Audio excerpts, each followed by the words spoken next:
This is the fifth gate of Kamasaka Zen, and a Shakyamuni equanimity. This is Dharma talk number 2, and it's entitled Equanimity, the essence of the fifth gate.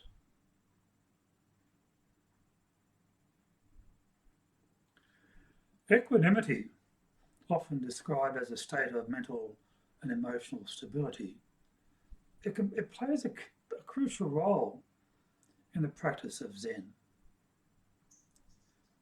and it represents the fifth gate of Kamasaka Zen, which is an integral aspect of the path to enlightened understanding that can help guide us or guide practitioners in navigating the complexities of life with grace and balance.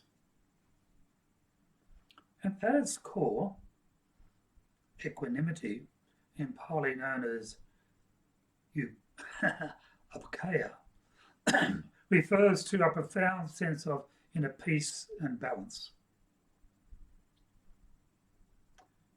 It is characterized by the ability to remain undisturbed by external circumstances, whether they be pleasant or unpleasant. And in the Buddhist context, equanimity transcends mere emotional detachment, and it involves a deep acceptance of reality as it is, without clinging to desires and aversions. And it's this state of mind that allows us as practitioners to experience life fully without being overwhelmed by life's continuous ups and downs. Look, don't get me wrong, equanimity is not indifference or, or apathy. Instead, it embodies a compassionate engagement with the world while maintaining an unwavering centre.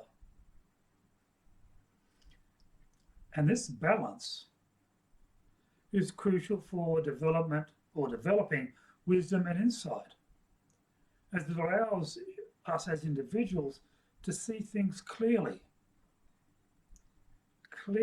without the distortions of personal bias or emotional turbulence.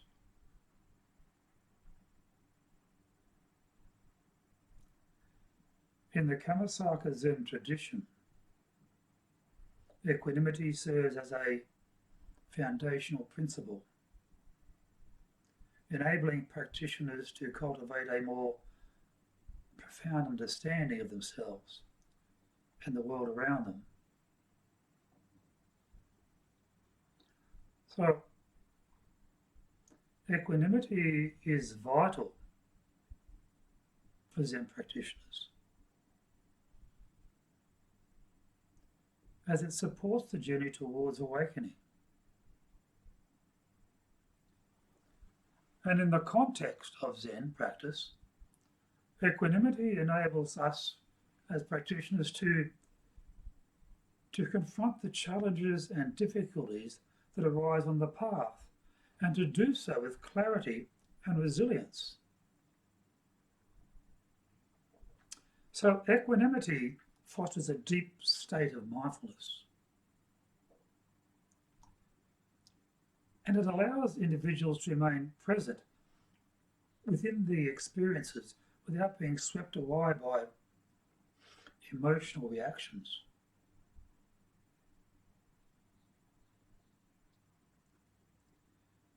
And as this practice enhances the quality of our meditation.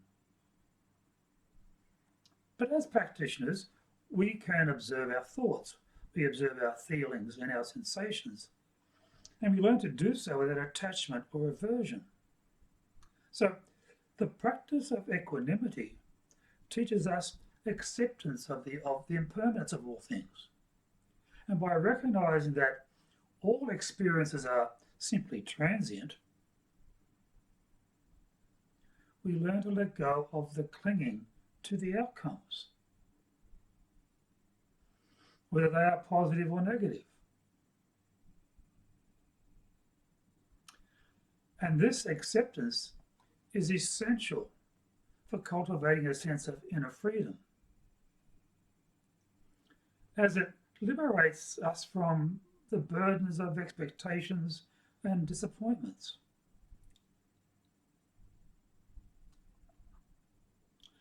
Equanimity deepens compassion, compassion for oneself and compassion for others.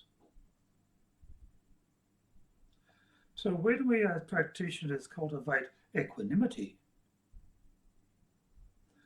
we can engage with others' suffering without being overwhelmed or reactive. And it's this balanced approach that allows for a more compassionate and understanding relationship between oneself and the world.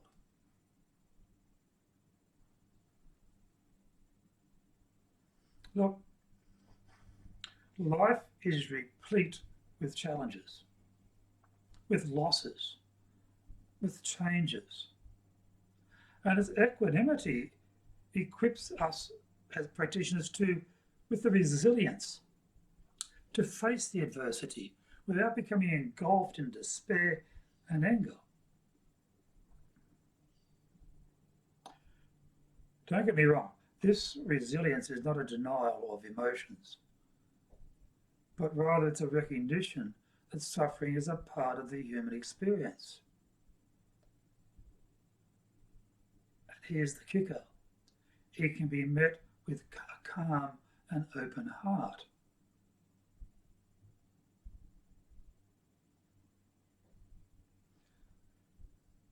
Equanimity in Kamasaka Zen is interconnected, and in Zen in general, is interconnected with other essential Buddhist concepts, enriching its understanding and application in daily life. We've talked about this one so often, impermanence, anicca. The recognition of impermanence is foundational to equanimity. Understanding that all phenomena are transient allows us to cultivate a sense of detachment from outcomes. And it's this detachment from outcomes that can lead to greater equanimity in the face of life's fluctuations. And then there's non-self, anatta. The concept of non-self, it underscores the idea that there is no permanent, unchanging self. And when we realize that our thoughts, our emotions, and our experiences are not inherently themselves, then we can approach life with greater equanimity. A byproduct of this is that this insight diminishes the grip of the ego and attachment, and this can foster a more open and accepting mindset. And then there's mindfulness, sati. Mindful practice lays the groundwork for developing equanimity. And by cultivating present moment awareness,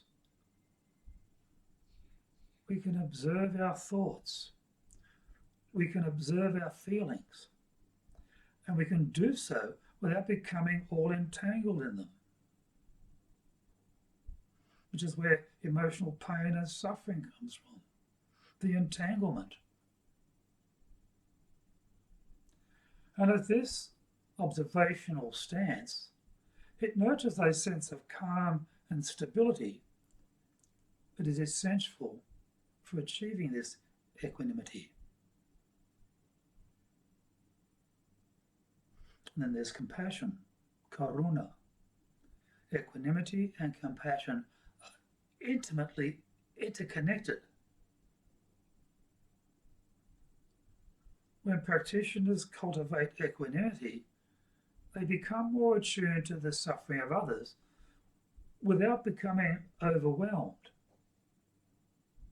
And this balance allows for compassionate action rooted in understanding and clarity rather than emotional reactivity.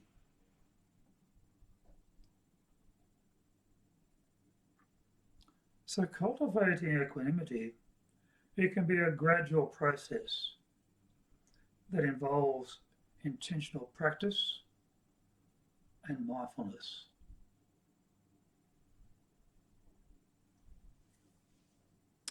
Now, there are a number of practical strategies to nurture this essential quality in daily life, including what we've already talked about in past, regular meditation. Regular meditation is fundamental in developing equanimity. Techniques such as mindfulness meditation or loving kindness, metta meditation, and insight meditation can help practitioners or help us to cultivate a calm and balanced mind. And then focusing on the breath, observing the thoughts and the feelings without judgment, and generating this feeling of loving kindness, metta, can enhance equanimity. And then incorporating mindfulness into our daily activities fosters equanimity as well. Whether eating, walking, or engaging in conversations or social interactions, we can cultivate present moment awareness, and we can observe our experiences without clinging or aversion. Yeah.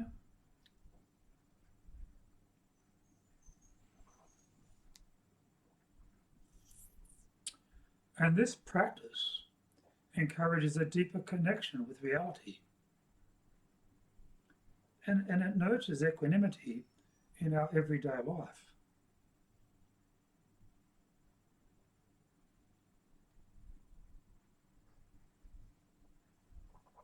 When we begin to contemplate the nature of impermanence, this can help us cultivate equanimity as well. Regularly reflecting on the transient nature of experiences can create a sense of detachment and acceptance. And this can allow us to embrace change with grace.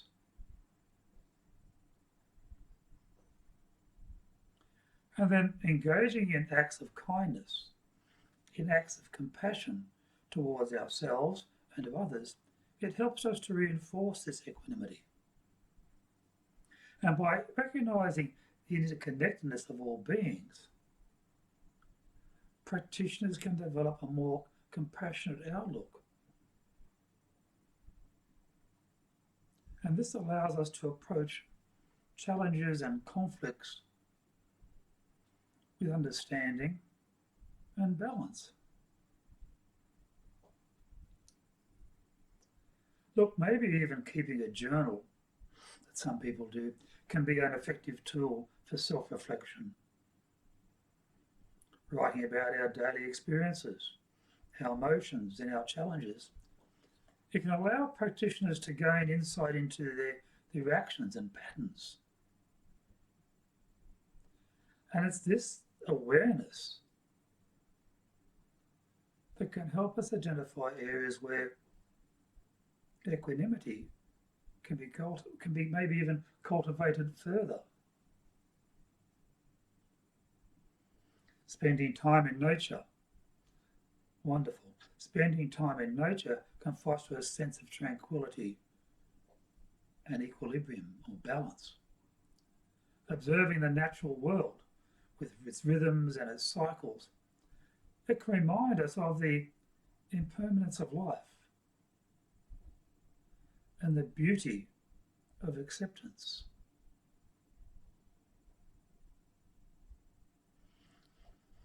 Engaging with a supportive community can enhance the cultivation of equanimity. Sharing experiences, participating in group meditations, and supporting one another, it can create an environment that fosters stability and resilience.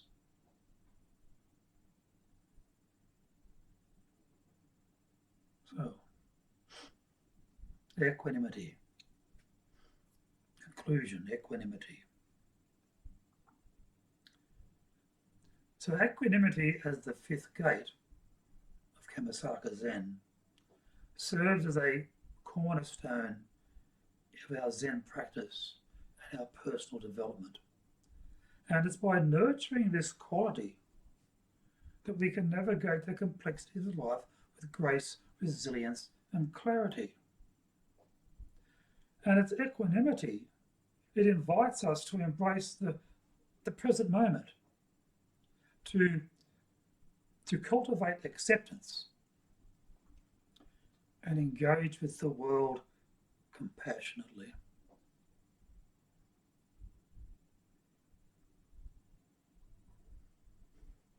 And then through mindful awareness, through the practice of meditation, through contemplation and reflection, we can cultivate a profound sense of inner peace that transcends the fluctuations of life. And this can help guide us to a path of awakening and liberation and happiness, emotional contentment, peace of mind. So ultimately, equanimity empowers us to live fully, embracing the beauty and the challenges of existence while remaining steadfast in our pursuit of wisdom and compassion. I hope this talk has been a benefit. Equanimity is an important part of our practice of life.